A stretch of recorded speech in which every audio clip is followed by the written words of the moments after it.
Let's get the show on the road, guys. Today, how do we create new habits? How do we actually create habits that stick so that we can be consistent? Well, the first thing that I want to say to you guys is that to change a habit, you need to make a conscious decision. Okay, changing habits requires intentionality and it requires being deliberate. And then once you have made that decision, what you need to do is actually start to act in a new way. You need to match your behavior with your decision. Now, that sounds so easy to do, but we all know that in reality that um, when it comes to habits, it is a hard thing sometimes to do. And then let me explain to you why. You see, habits form the foundation of everything that we do. It's the way the brain has enabled us to get things done quickly. We have such an amazing brain that at all times the brain is trying to help us to do things as quickly as possible without as much stress. And so that's how we get into a place where we form habits, because the brain is constantly looking for shortcuts. And the truth is, we all have thousands and thousands of habits that we deploy every single day because the brain is constantly trying to think about how it can help us. But here's the problem. Whilst the brain has well-meaning intentions to give us an easier life by helping us to almost go on autopilot with a lot of things that we do, it also can cause us to create bad habits. Habits that don't really serve us, habits that don't really have our best interest in mind. And so what we want to learn today is how we can overcome those bad habits and how we can actually begin to live and create more good constructive habits. So the first thing that I want you to understand is that habits are created for us to survive. It's all part of our general evolution as humans. We as humans have two major types of responses. Psychologically, we are wired to either fight or we are wired to either flight. Flight meaning to take off, to run away, to go in the opposite direction of a threat. So whenever we have a threat, the mind and the body and the brain is naturally wired to have these two types of responses, to fight or to flight. And so over the course of our evolution, over the course of our development, over the course of how our environment has shaped who we are, the brain is constantly trying to protect us from things that are going to threaten us. And threat doesn't necessarily mean like a physical threat. Anything that is deemed to the brain to cause or have a potential to cause some level of distress or discomfort, the brain is constantly looking for ways to help us to avoid that. And as I said, sometimes although the brain is well-meaning, what sometimes the brain doesn't realize is that some of the ways in which it gets us to create new habits don't necessarily help us. And so that's why we can find ourselves having habits of, biting our nails or overeating or eating at the wrong time or sleeping or, even as bad as, having vices like smoking or taking drugs or drinking alcohol, habits that don't make us the best version of ourselves. So that's what the brain does. The brain is constantly creating habits for us because it wants us to survive and it wants us to be safe. Now, scientists, this is where I'm going to get very scientifical here. So I'm going to kind of look at my notes a little bit because I want to get this right. But scientists have said that there's a part of our brain, and this part of the brain is called the limbic part of the brain. It's called the limbic system. And it's the most formative part of the brain. It's the part of the brain that develops first. It's the earliest formed part of the brain. And what this brain does, it literally helps, it kicks us into our gut instincts. It makes us do things automatically without us having to have a rational cognitive way of reasoning. And that's why it's possible for you to drive a car and you're moving and maneuvering the car without even realizing what you're doing. When you first started driving, you were very conscious of every step and every move that you were making. You knew when to turn the ignition on. You were paying attention to when you changed your gears. But now that you are an expert driver, you actually don't think about it. It's on autopilot. And that is what the limbic part of the brain does for us. The limbic part of the brain is what makes us go into autopilot. It's what makes us go into automatic mode, where we're not thinking about what we're doing and we're just doing it because we are so used to it. And that is the part of the brain where habits are formed. Okay, so that was a little bit of a scientific background for you right there. And so the idea with habits is that most of what we do as a habit is unconscious. Most of what we do in our day-to-day life is subconscious, and we're not really thinking about those decisions. So in order for us to change our habits, we have to make a very conscious effort. We have to make a very conscious effort so that we are actually making the decision to form good habits. So I want to share with you, first and foremost, 3 steps for habit formation. Okay, I'm going to share with you 3 steps of how to form a new habit, and then I'm going to share with you strategies on how to actually maintain a new habit. So according to psychologists, there are 3 steps that we should be taking when we want to create a new habit. The first step is called the cue. The cue is the trigger. The cue is the starting point. The cue is the thing that will kickstart us into a new habit. So that's step 1, the cue. C-U-E, the cue. The second is that once we now have the trigger, once we now have the starting point of the habit, we need to form a routine around that starting point. Okay, once we form a routine, we then need to give ourselves a reward for having maintained the routine. So I'll run that again. Okay, to create a new habit, there are 3 fundamental steps that you need to take. The first step is called the cue, which is C-U-E. Thank you, Gussie. Fantastic. This is the trigger. This is the starting point. This is the thing that you will need to do in order for the habit to start off. And I'll give you an example, and I will give you a strategy as well. Just let me run through the formation first. And then once you've decided that, okay, this is going to be the new habit, this is what is going to trigger me starting a new habit. It could be, instead of me waking up first thing in the morning and I'm going straight to my social media, from now on, when I wake up in the morning, I'm going straight to my Bible. From now on, when I wake up in the morning, I'm going straight into a meditation. From now on, when I wake up in the morning, I'm going straight to the bathroom. Whatever it is, that becomes the cue. Now, once you have decided that this is the one thing that you're going to change, this is the one thing you're going to start to do, you need to create a routine for it. What is a routine? A routine is a structured a routine is structured step-by-step actions that you will take in order to create sustainability, in order for you to create and maintain the new habit. So that means, for example, going to the example of waking up in the morning, if my morning habit is going to now be that I'm going to stop using my phone first thing in the morning when I wake up, it means that if I decide that first thing in the morning, what I'm going to do is to make sure that I go straight to the bathroom, brush my teeth, because I've realized that brushing my teeth really makes me awake and makes me alert. My routine now becomes, I wake up in the morning, I get out of my bed, I go to my bathroom, I brush my teeth, and then I begin my day.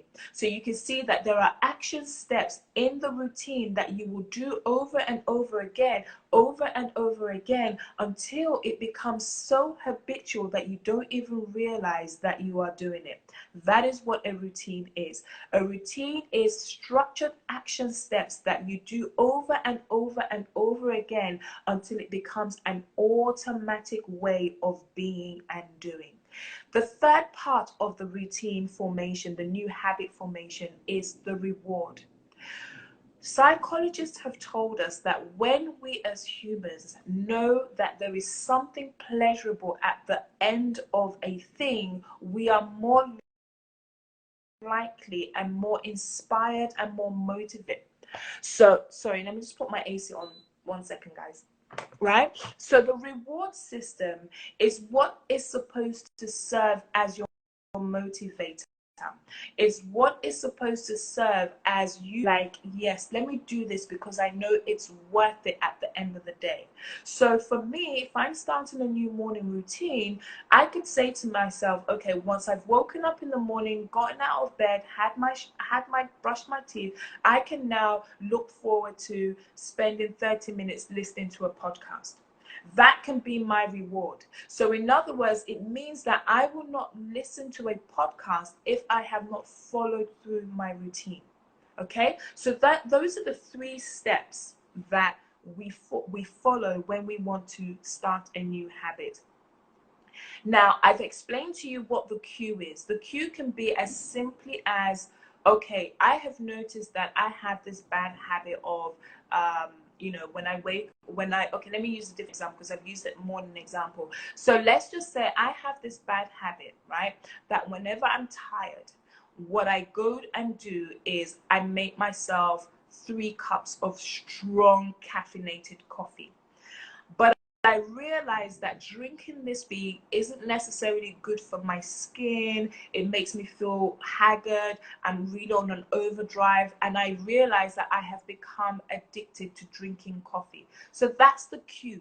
The cue is me identifying what the bad habit is and now having to think about what am I going to do instead. So my new routine is now that, okay, anytime I feel tired, instead of me going to reach for the coffee, I am going to go outside and go for a walk so that fresh air can reinvigorate me. And I realize that when I go outside, I make connection with the outside world, I actually feel more energized and I actually feel more happy to come back and do my work. And then I decide that my reward for every time I feel tired and I don't go for the coffee, but I go for the walk instead, I will reward myself by making sure at the end of the day, I have something that I really enjoy doing. Or at the end of the particular task, I have something that I can enjoy to have or to do. Okay? Let me know that you guys understood that system before I go on. So, in other words, in order for you to form a new habit, you must make a conscious decision to change one step. When you change one step in the habit formation loop, everything else triggers on and follows on by itself. And I've given you an explanation about feeling tired. Instead of going for coffee, go for a walk, and the reward is that you're no longer tired and you reward yourself with something different. But here's the thing, guys, this is something that's really important. And when you can understand this, it reduces your frustration when it comes to your habits. The way the mind and the brain works is the mind and the brain is a memory bank. Just think about the mind and the brain as a memory bank. It stores every single piece of memory and information that we will ever encounter in the duration of our lives. It is all stored in our brain. This is what makes us as human beings one of the, in fact, the only species in the whole entire existence of life that is so super powerful. Our brains are so powerful, it actually can do anything and everything. So here's what happens with habits. Your old habits, you never ever lose your old habits. Okay? You never ever lose your old habits. Why? Because your old habits are part of the memory bank that the brain is storing. So the brain is never going to forget that, oh, you used to be a chain smoker smoking 20 packs of cigarettes a day. However, what we can do is replace that habit.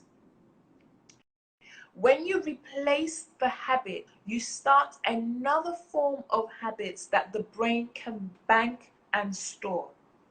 And this is important for habit changing, because a lot of the times when you are trying to change a habit, you will find that you sometimes fall back into your bad habits. And the reason why you fall back into your bad habits is because it's stored in the brain. It's still part of who you are. But it being part of who you are doesn't have to control you if you can replace it with something else. When you understand that you're not trying to get rid of a bad habit, what you're trying to do is replace a bad habit. It gives you a mental shift about how to create new habits. And so it reduces the level of frustration that you feel when you feel that you're going back into your bad habits, because you have an understanding that these bad habits are never going to go away, but I can always replace them. And if I can be consistent enough, if I can do it regularly enough, it will eventually become my new autopilot. And eventually, rather than me going back to the bad habit, I will stick to the new habit because it's now what I'm used to. Okay, I hope that makes sense. So let me share with you practical tips, because you know all of these classes about practical things. I want to share with you practical tips and practical strategies that you can deploy to help you to create new good habits that actually stick. The first one is called keystone habits. And let me explain what a keystone habit is. A keystone habit is the habit that has a domino effect. Imagine this was a domino. Let me see if I can move this back a little bit. Or maybe let me use this for my legs, right? So imagine this is a domino. The way the keystone habit works is, once you have this habit in place, once you make a decision to start doing this new thing, it will tip like this and make everything else that you do fall in line with the new habit. That is what we call the domino effect. The domino effect is having this one piece of domino that knocks everything else down, because this is the catalyst to the change. So let me make this a practical example. Let's say that you have a bad habit of waking up at night and you go into the fridge and you take a tub of ice cream. That's your habit. 9 o'clock, you're in the fridge, you're getting your big tub of ice cream and you're just eating it. You're sitting in front of Netflix and you're literally consuming this ice cream. Now, you want to change that habit because you've realized that eating ice cream at 9 p.m. every single day in front of my TV is making me to get fat. You've realized it, that this habit does not serve you. So you decide that, you know what, whenever I feel hungry or whenever I feel peckish or whenever I feel like I want to have a snack at 9 o'clock, rather than me going for the ice cream, I am now going to go for a salad. Just an example. Now here's what's going to happen.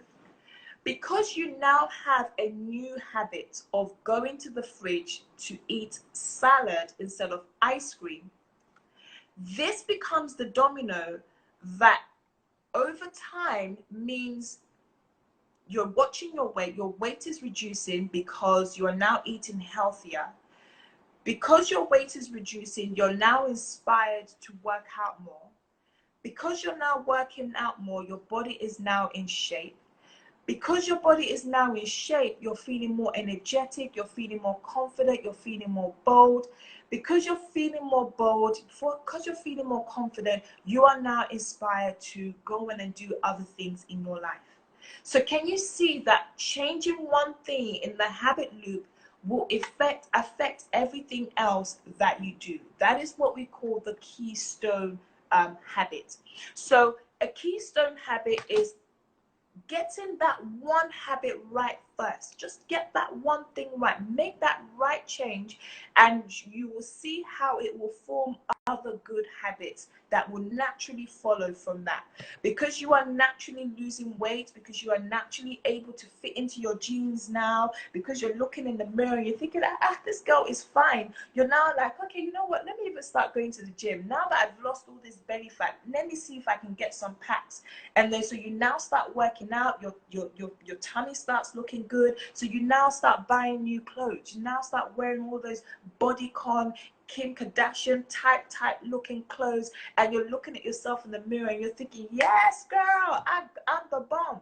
And because you feel that you are the bomb, you step out with more confidence. You're joyful, you're approachable, you're no longer afraid. Right? And because you're no longer afraid, it gives you so many more opportunities. One thing in your habit that you change can affect everything else, and that's what we call exponential growth. Okay, so let me know that you understood that. Let me know that you understood that. I can see some of you are writing questions, which is good. I love questions. So just put your questions down and let me know if you are understanding what I'm saying so far. Okay, so your keystone habits are those small wins that you're going to track. They're those small things, those small changes that you make, but you see results and you feel inspired to continue to go. And because you continue to go, you feel, let me push it more, let me do more, let me do more. And it has a, you guys say no sound? Let me know if you can hear me. And it has a snowballing effect. So let me know that you guys can hear me. Let me know you guys can see me. Africa Connect says she can't hear me. So I need to know, can the rest of you guys hear me? Okay, so the keystone, I'm hammering on this keystone because I really want you to really understand it. The keystone habit is about doing something small, seeing a good response and change in that, and that becomes a trigger for you to make other changes, and so it becomes a snowball effect. A snowball effect is where you start off like this, the more it rolls, before you know it, it becomes this big massive avalanche. Okay, the second thing, the second strategy to help you form a new habit is using your willpower at the right time. What do I mean by this? The reality of the matter is, you are not going to automatically snap into a habit. It's going to take consistent, deliberate, intentional action taking. That means you're going to need willpower. It means you're going to need a level of motivation. It means you're going to need a level of push forward. In other words, you need willpower. Your willpower is that thing that you just have to bring it out of you. No one can do that for you. There's no magic pill that you can take that's going to give you willpower. It's something that you have to bring out from yourself. Now, psychologists have told us that there are certain ways and certain times where we are most likely to want to do certain things in our day than we are in a later part of the day. So what that means is that you need to study yourself. You need to think about, where are you most gingered up in your day? When are you most inspired? When are you most ready? When are you most like, you know what, I'm ready for this? Because that is when you want to start your new habits. Because if you start your new habits when you're drained, you're tired, you're frustrated, you're fed up, you're sleepy, it's going to be hard for you to maintain the new habit. So for example, I'll give you a personal example for me. Me personally, my day is the most productive in the mornings. I am an early bird type of person. By 5 a.m., my mind, my eyes, my body is fully alert and fully awake. Now, I've realized that if I want to have a productive day, if I want to make sure that my day is structured, I need to get out of my bed as soon as possible. When I get out of my bed as soon as possible, I have to go and have my shower. I have to go and brush my teeth. I have to put on my clothes. I have to put on my makeup. I have to actually feel like I'm put together. I work from home, guys, but there will be no day that you will come and see me in the mornings where I am not dressed. At the moment, I'm at home, but I'm fully dressed. My hair is done. My clothes are on. My makeup is on. I'm not going anywhere, clearly, because we're on the lockdown. But even on a normal day, I'm not going anywhere. But this is what ensures that I can be productive in my day. This is what ensures that I can show up and do classes like this, attend to my clients, run my master classes, and run aspects of my business. If I am in my pajamas all day, I won't get anything done. I won't do anything.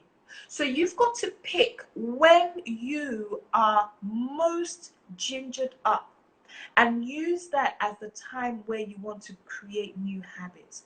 Don't create new habits when you're not going to be at your best, because when you're not at your best, the temptation to fall back into your bad habits is going to come in.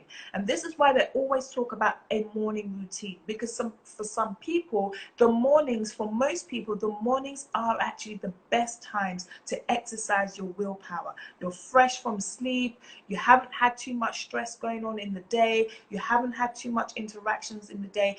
This is where you still have enough mental energy to want to try something new.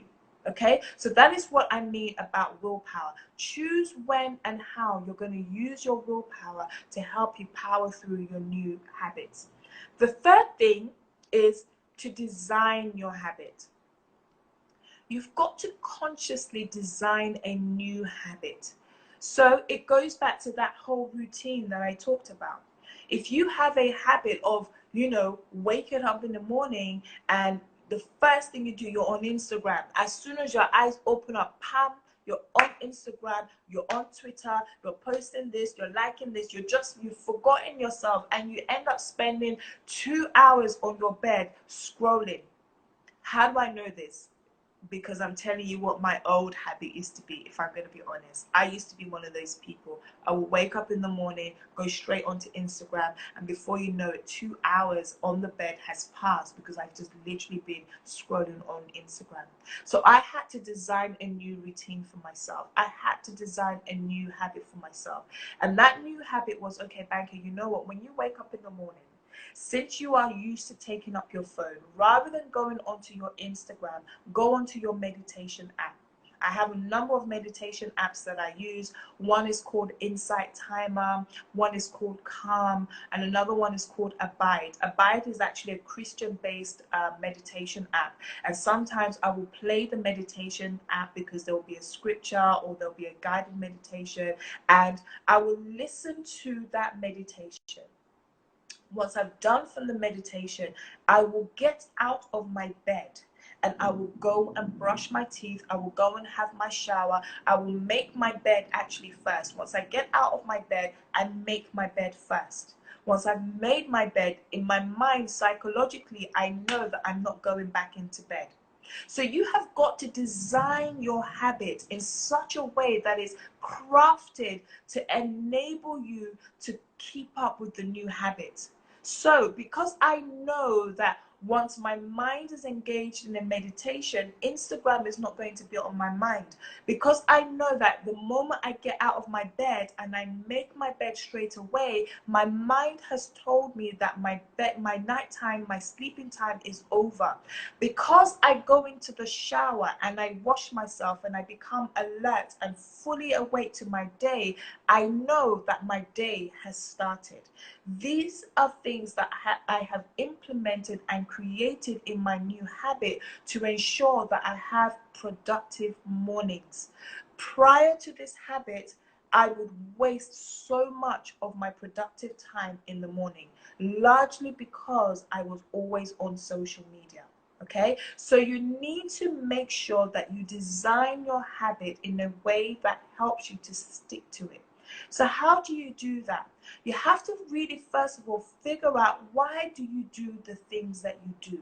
Why do you have the kind of habits you have? What makes you want to go onto Instagram first thing in the morning? For me, I felt it was a way to get me alert, because by the time I've read this person's post, read that person's post, liked this post, interacted on a video, done my own Instagram stories, added my own post, I felt awake. But the problem was that being awake wasn't being productive.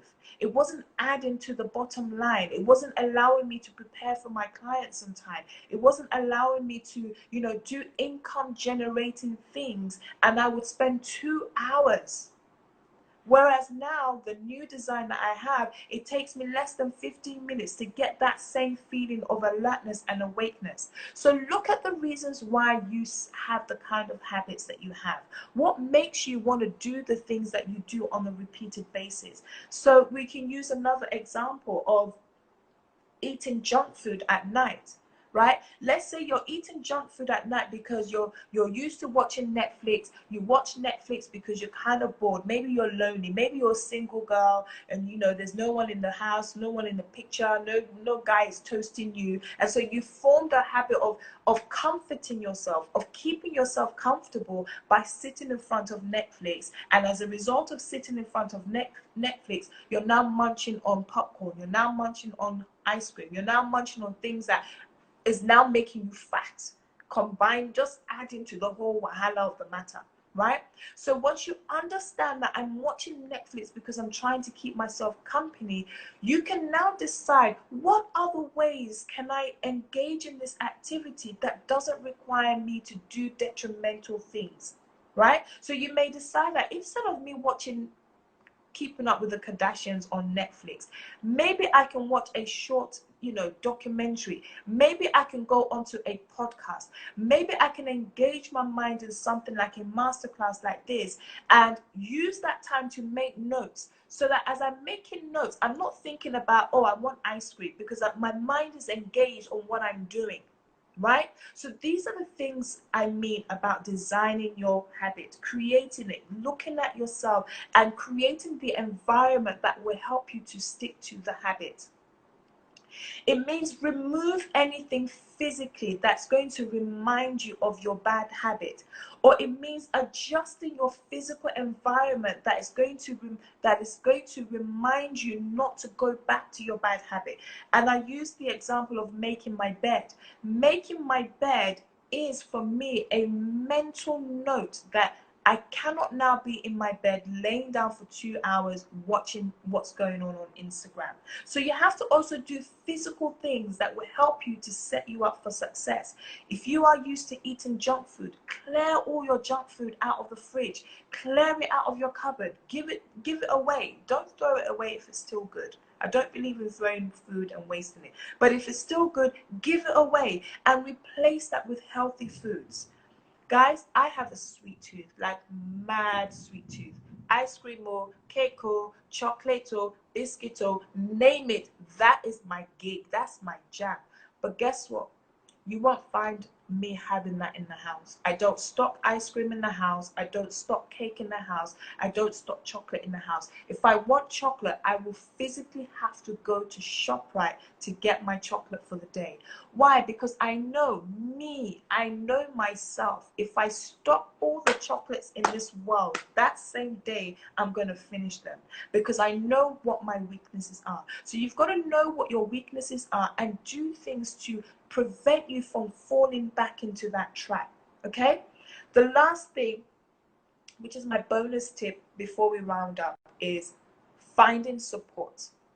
The truth of the matter is, we all thrive when we are in a community. Right now, this is a community. Friendships are being made in this community. Friendships are being strengthened in this community.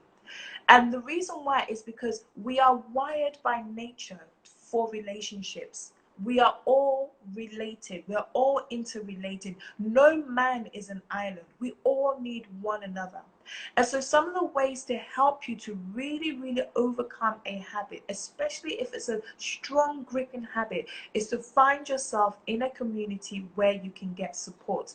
That's why we have groups like AA, Alcoholic Anonymous, or all of these drug programs or weight loss programs. It's all designed to help you be in the mix of other people who can relate to where you are and can provide you support, provide you inspiration. When you see other people losing weight, you too, you're going to want to continue your weight loss journey because you're seeing Auntie Joe is losing weight and she's looking good. So that inspires you. You're seeing Mary looking good and how she has dropped 10 kilos, and that inspires you.